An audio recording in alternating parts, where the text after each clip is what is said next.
ओम नमः शिवाय, ओम नमः शिवाय, ओम नमः शिवाय। ओम नमो भगवते वासुदेवाय। ओम देवकी सुत गोविंद वासुदेव जगतपते देहि मे तनियम कृष्ण त्वाम अहम शरणम गतः। अथ श्री वाल्मीकि रामायण प्रथम खंड बालकांड द्विसप्ततितमः सर्गः। विश्वामित्र द्वारा भरत और शत्रुघ्न के लिए कुशध्वज की कन्याओं का वरण, राजा जनक द्वारा इसकी स्वीकृति तथा राजा दशरथ का अपने पुत्रों के मंगल के लिए नांदी श्राद्ध एवं गोदान करना। ओम नमः शिवाय, ओम नमः शिवाय, ओम नमः शिवाय। ओम नमो भगवते वासुदेवाय। ओम देवकी सुत गोविंद वासुदेव जगतपते देहि मे तनियम कृष्ण त्वाम अहम शरणम गतः। तमोक्तवन्तं वैदेहं विश्वामित्रो महामुनिः उवाच वचनं वीरं वसिष्ठो सहितो नृपम्। अचिन्त्यान्यप्रमेयाणि कुलानि नरपुङ्गव इक्ष्वाकूणां विदेहानां नैषां तुल्योऽस्ति कश्चन। सद्रशो धर्म संबंधः सद्रशो रूप संपदा राम लक्ष्मणयो राजन् सीता चोर्मिलया सह। वक्तव्यं च नरश्रेष्ठो श्रूयतां वचनं मम भ्राता यवीयान् धर्मज्ञ एष राजा कुशध्वजः। अस्य धर्मात्मनो राजन् रूपेणा प्रतिमं भुवि सुताद्वयं नरश्रेष्ठो पत्न्यर्थं वरयामहे। भरतस्य कुमारस्य शत्रुघ्नस्य च धीमतः वरयेते सुते राजस्तयोरर्थे महात्मनोः। ओम नमः शिवाय। पुत्रा दशरथास्ये मे रूपयौवनशालिनः लोकपालो समाः सर्वे देवतुल्य पराक्रमाः। उभयोरपि राजेन्द्र सम्बन्धेनानुबाध्यताम् इक्ष्वाकुकुलमव्यग्रं भवतः पुण्यकर्मणः। विश्वामित्रवचः श्रुत्वा वसिष्ठस्य मते तदा जनकः प्राञ्जलिर्वाक्यमुवाच मुनिपुङ्गवो। कुलं धन्यमिदं मन्ये येषां तौ मुनिपुङ्गवो सदृशं कुलसम्बन्धं यदा ज्ञापयतः स्वयं। ओम नमः शिवाय, ओम नमः शिवाय, ओम नमः शिवाय। ओम नमो भगवते वासुदेवाय। ओम देवकी सुत गोविंद वासुदेव जगतपते देहि मे तनियं कृष्ण त्वाम अहम शरणम गतः। एवं भवतु भद्रं वः कुशध्वजसुते इमे पत्न्यो भजेतां सहितो शत्रुघ्नो भरताबुभौ।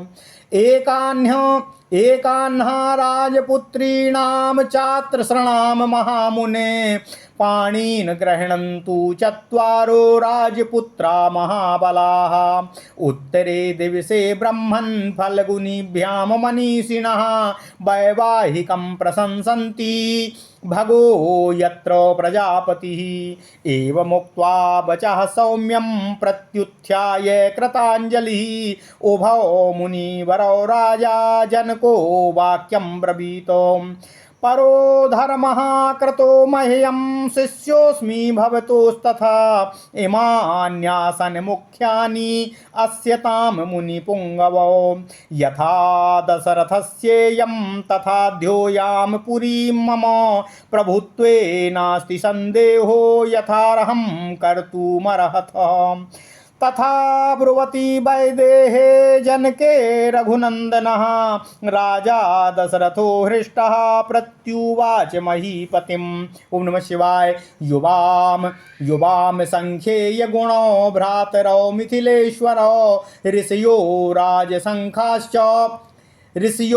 राजसंघाश्च भवद्भायामभिपूजिताः।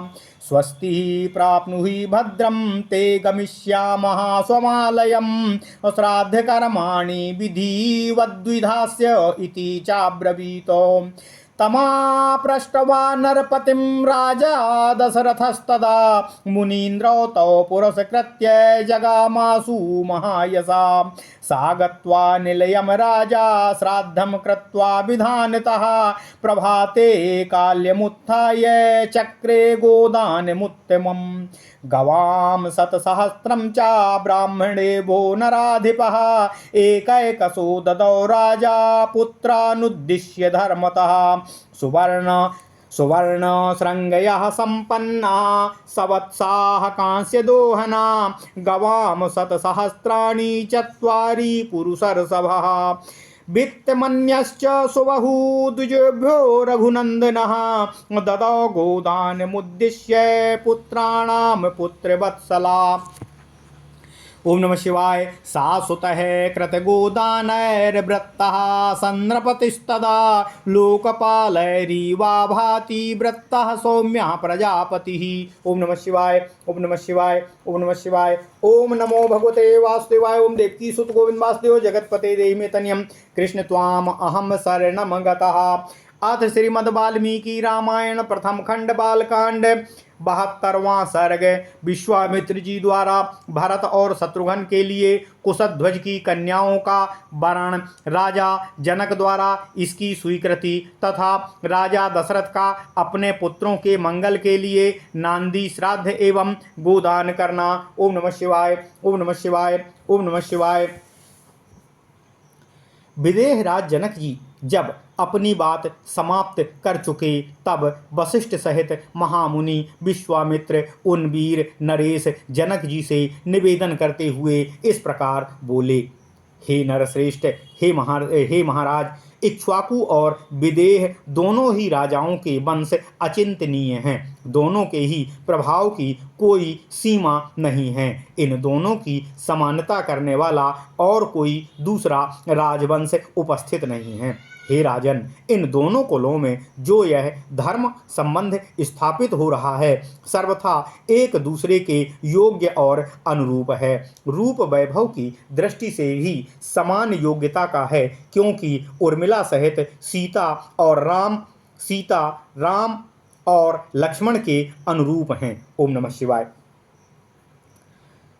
आगे विश्वामित्र जी कहते हैं, हे नरश्रेष्ठ, हे जनक, इसके बाद मुझे भी कुछ आपसे कहना है। आप मेरी भी बात को गंभीरता से सुने। हे राजन, आपके छोटे भाई जो ये धर्मज्ञ राजा कुशध्वज बैठे हैं, इन धर्मात्मा नरेश के भी 2 कन्याएं हैं जो इस भूमंडल में अनुपम सुंदरी हैं। हे नरश्रेष्ठ, हे महाराज, हे भूपाल, मैं आपकी इन दोनों कन्याओं का कुमार भरत और बुद्धिमान शत्रुघ्न इन दोनों महामनस्वी राजकुमारों के लिए इनकी धर्मपत्नी बनाने के उद्देश्य से वरण करने का आपसे अनुरोध करता हूँ। राजा दशरथ के ये सभी पुत्र रूप और यौवन से सुशोभित हैं, लोकपालों के समान तेजस्वी हैं तथा देवताओं के तुल्य विकट पराक्रमी हैं। हे राजेंद्र, हे जनक, इन दोनों भाइयों अर्थात भरत और शत्रुघ्न को भी कन्यादान करके आप इस समस्त इक्ष्वाकु कुल को अपने संबंध से बांध लीजिए। आप पुण्यकर्मा धन्य पुरुष हैं। आपके चित्त में व्यग्रता नहीं आनी चाहिए, अर्थात आप यह सोचकर व्यग्र ना हो कि ऐसे महान सम्राट के साथ मैं एक ही समय में 4 वैवाहिक संबंधों का निर्वहन कैसे कर सकता हूँ। वशिष्ठ जी की सम्मति के अनुसार विश्वामित्र जी का यह वचन सुनकर उस समय राजा जनक ने हाथ जोड़कर उन दोनों गुरुजनों, मुनिवरों और महर्षियों से इस प्रकार निवेदन किया। हे मुनिपुंगो, मैं अपने इस कुल को धन्य मानता हूँ जिसे आप दोनों ने इक्ष्वाकु वंश के योग्य समझकर इसके साथ संबंध जोड़ने के लिए स्वयं ही मुझे आज्ञा प्रदान की है। ओम नमः शिवाय। ओम नमः शिवाय। हे महर्षि, आपका कल्याण हो। हे महर्षि, जैसा आपका आदेश है वैसा ही हो। ये सदा साथ रहने वाले दोनों भाई भरत और शत्रुघ्न कुशध्वज की इन दोनों कन्याओं में से एक एक को अपनी अपनी धर्मपत्नी के रूप में ग्रहण करें। हे महामुने, हे ऋषि, ये चारों महाबली राजकुमार एक ही दिन हमारी चारों राजकुमारियों का पाणी ग्रहण करें, यह मेरे लिए प्रसन्नता का विषय है। हे ब्राह्मण, अगले 2 दिन फाल्गुनी नक्षत्र से युक्त है। इसने इनसे पहले दिन तो पूर्वा फाल्गुनी है और दूसरे दिन अर्थात परसों अगले दिन उत्तरा फाल्गुनी नामक नक्षत्र होगा, जिसके देवता प्रजापति, भग तथा अर्यमा हैं। मनीषी पुरुष इस नक्षत्र में वैवाहिक कार्य करना बहुत उत्तम बताते हैं।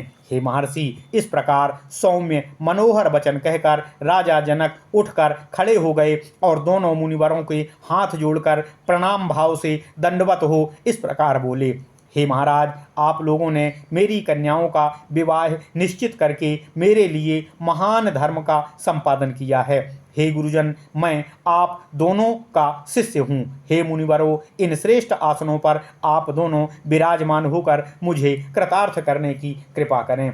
आपके लिए जैसी आज्ञा, जैसी राजा दशरथ की अयोध्या है, वैसी ही यह मेरी मिथिलापुरी भी आपका ही धाम है। आपका इस पर पूर्ण अधिकार है, इसमें संदेह नहीं है। अतः आप हमें यथा योग्य आज्ञा प्रदान करते रहें, जिससे हम वैवाहिक कार्यों को आगे संपादित कर सकें। विदेहराज जनक के ऐसा कहने पर रघुकुल का आनंद बढ़ाने वाले राजा दशरथ ने प्रसन्न होकर उन मिथिला नरेश से इस प्रकार उत्तर दिया। हे मिथिलेश्वर, हे महाराज जनक, आप दोनों भाइयों के गुण असंख्य हैं। आप लोगों ने ऋषियों तथा राज समूहों का भली भांति स्वागत सत्कार और सम्मान किया है।